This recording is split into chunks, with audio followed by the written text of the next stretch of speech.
All right, folks, welcome back to Big Man's World of Wonders.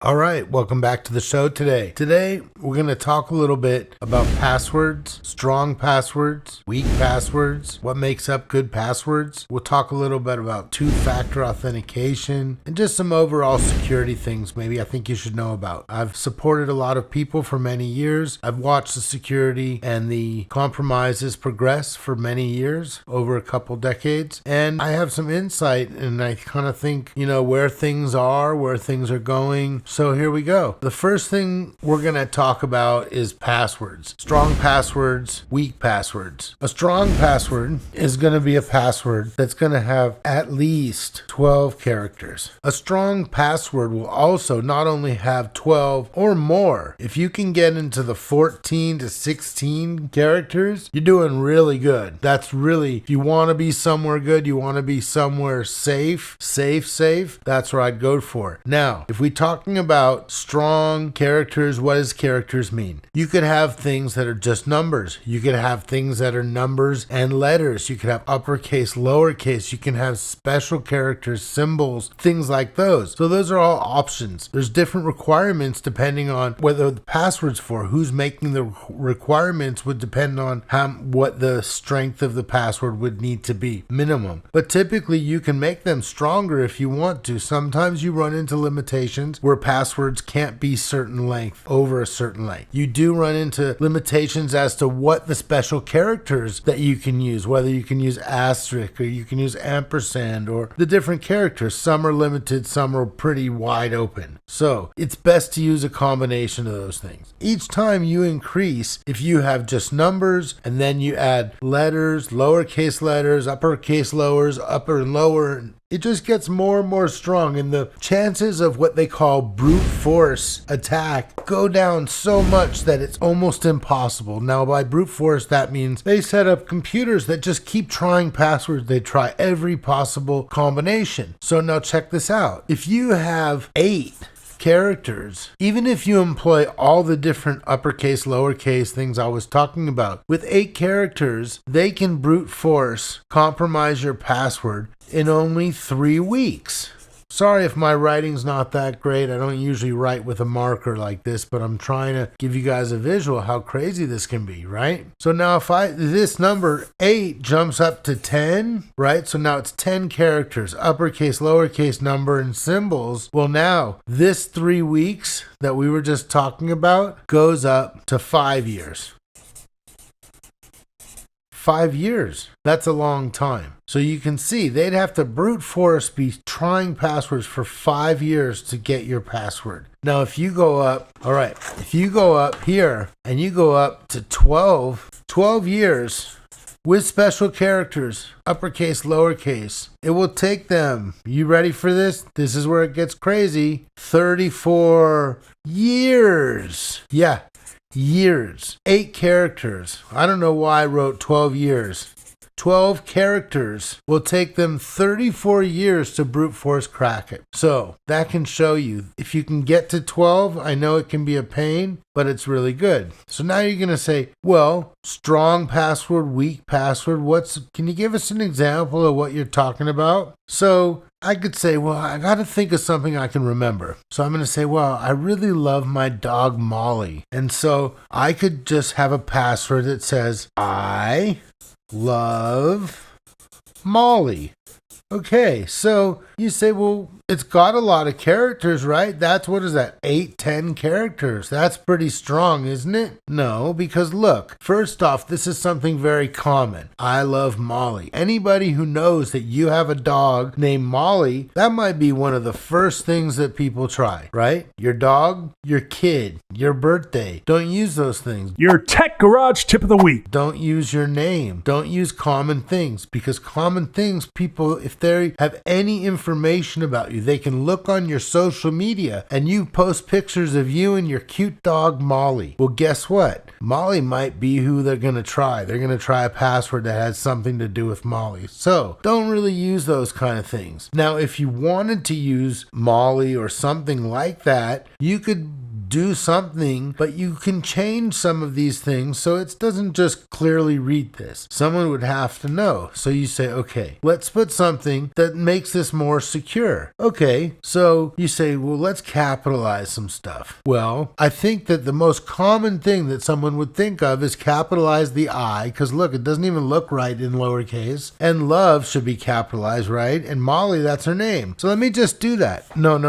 That's what you don't want to do, because that's what they're going to expect you to do. So sometimes I like to capitalize letters that wouldn't be expected, groups of letters, and I'll change letters sometimes to numbers or special characters and do some substitutions there. So that's what I would do. And I would change this to something different. I probably wouldn't use Molly. And if I was going to make uppercase, lowercase, I wouldn't do it in the common places. I also sometimes try to take into account if someone's at their keyboard here typing the password, let's not make it too difficult for them to do. So what I might do myself, I might leave this as I might leave this as lowercase l. It would be expected. Now maybe on the O, maybe I use a 0. Might work. And then maybe I use, who knows, maybe now's a good place. Let me put a capital V, and so on and so on. And so I could put this, I could put a capital E, I could leave the M small. There's so many things I could do. This could be a capital O. I usually put 2 little lines under any caps. I learned that years ago. That way I know they're caps. I put a line through my O because that gives you, that is a 0. That is not an O because it has a line through it. This one here is a capital O because it doesn't have a line through it and it has the 2 little lines. So it's very easy to see for anybody to read that. Is this cap? Is this lowercase? It doesn't matter. Yeah, a capital E looks different than a lowercase e, but a lowercase v and an uppercase V, same case with the 0, it looks the same if you're not careful. So here I have Molly, M-O. I didn't really put any special characters, so maybe now is a good time. So maybe I put an exclamation here, and I'll put a regular L here, and maybe I'll end with a uppercase Y, right? So you can mix all this up. It doesn't have to be just like this either, but you can see this pretty much still reads I love Molly, but someone would have to know an awful lot of what's going on here to know whether you use uppercase or lowercase. Now, one thing I don't suggest, a lot of people, they say, oh, well, I got to put a number and I got to put a special character. So I'm going to put a 1, an exclamation, and or an exclamation at the end. Don't do that. Everybody does that, right? Don't use simple things. Don't use 1, 2, 3, 4. Don't use those kind of things.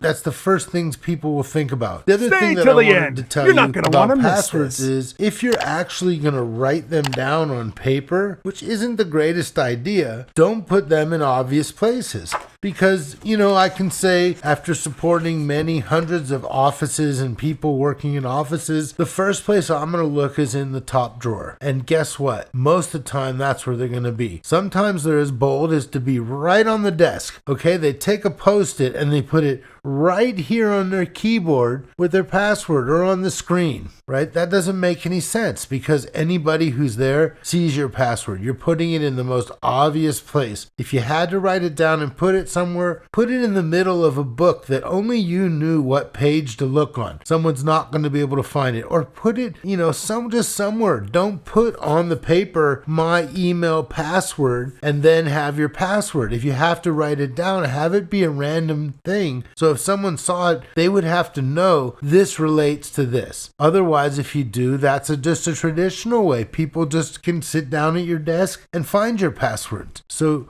it's important to keep your passwords safe. Make secure passwords. Change your password. You should change your passwords every few months because that way, in case any of your passwords have been compromised, your password has changed. They would have to know. So even if you don't know that you were compromised, by changing your passwords regularly, you increase the chances that someone, if they have it, won't have it for long because you're going to change it. The other thing that people are doing, they call 2FA or MFA. And what these basically stand for is two-factor authentication or multi-factor authentication. Multi being more than one, 2 is also more than 1. So guess what?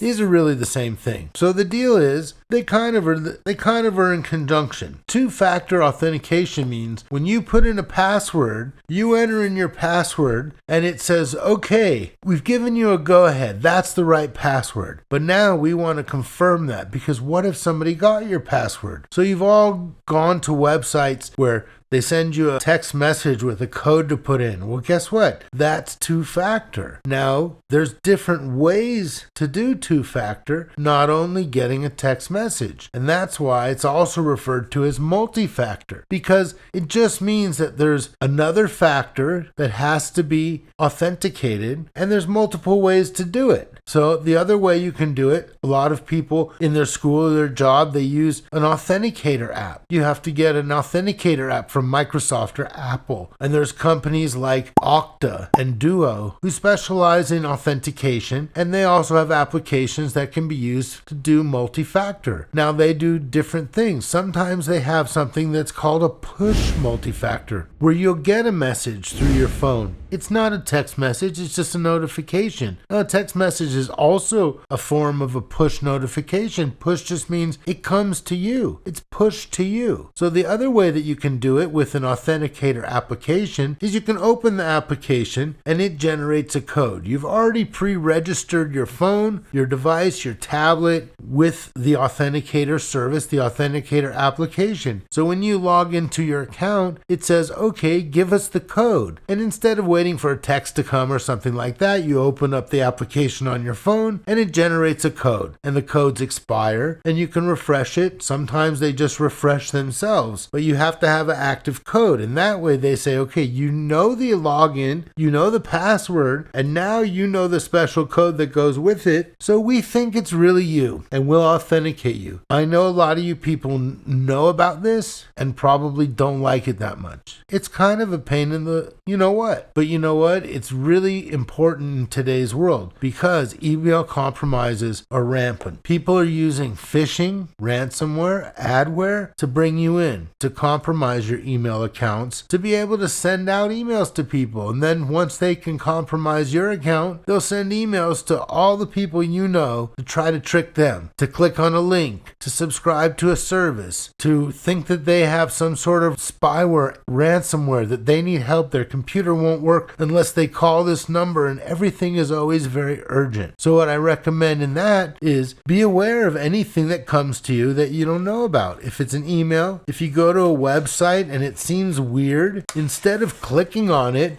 don't click on it. Stop where you are. If you get an email that says your credit card has been declined and you need to click on the link to reactivate it, don't click on the link. Even if you have to go use that credit card, don't click on the link. Go to the website, open your web browser, Chrome, Edge, Safari, any of those web browsers, or any of the main web browsers, not just those. Go ahead and open it and go to your bank's website. Go to Wells Fargo, go to Citibank. Log in as you normally would and check for messages there, because they will try to fool you. You'll get very worthy emails that seem like they're real, and you have to be very careful, because if you don't, they get you. There's lots of systems to protect you from things, but if they can fool you, then you help them. If you already have access to the information, you're already an authenticated user. If they can compromise you and trick you, now they're an authenticated user. And they do a lot of different tricks, which I'm not going to explain them all, but there's a lot of them and they're there to catch you. So the things I recommend are strong passwords. Very, very important. Try to use unique passwords.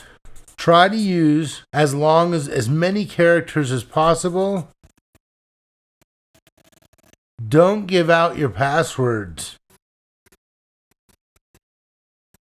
And pay attention. That's really the biggest one.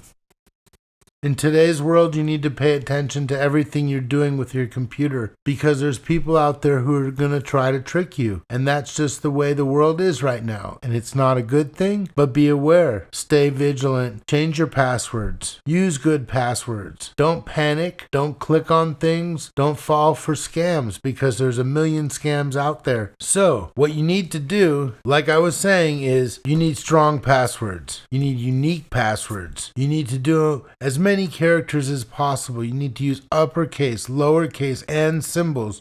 I'm going to give you an example just so you know. Here, I'm going to go back to this example that we did over here, just off the top of my head, right? I did. This password, 10 characters, only letters, lowercase letters. This can be compromised in 58 minutes.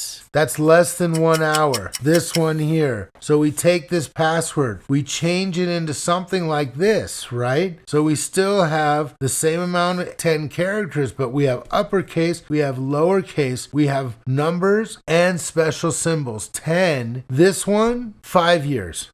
5 years. So by making very small tweak, you go from 1 hour to 5 years. And it's still something that you may be able to remember. It's not that difficult. So back to my list. Don't share your passwords. Bad thing to do. Don't write your passwords on a post-it and stick it on your computer. Don't have it written down on a piece of paper which has all your passwords. If you need to do and you want to use something, there are different password managers. Two of the main ones are called 1Password.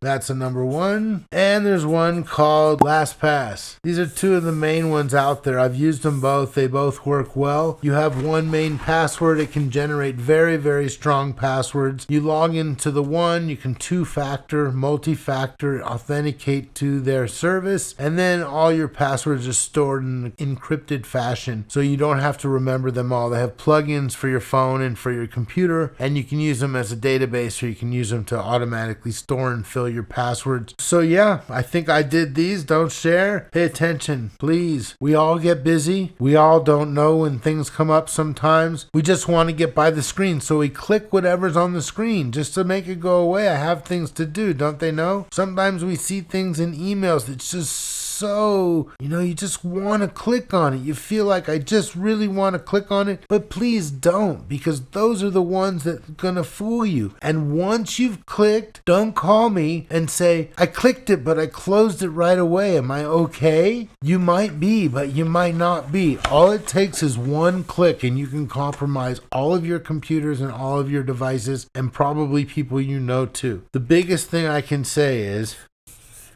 be safe. That's what you got to do. You got to be safe. I got one more tip for you. This one might be the most important one. Ready? Here we go. Yep. Stay till the end. You're not going to want to miss You know this. it.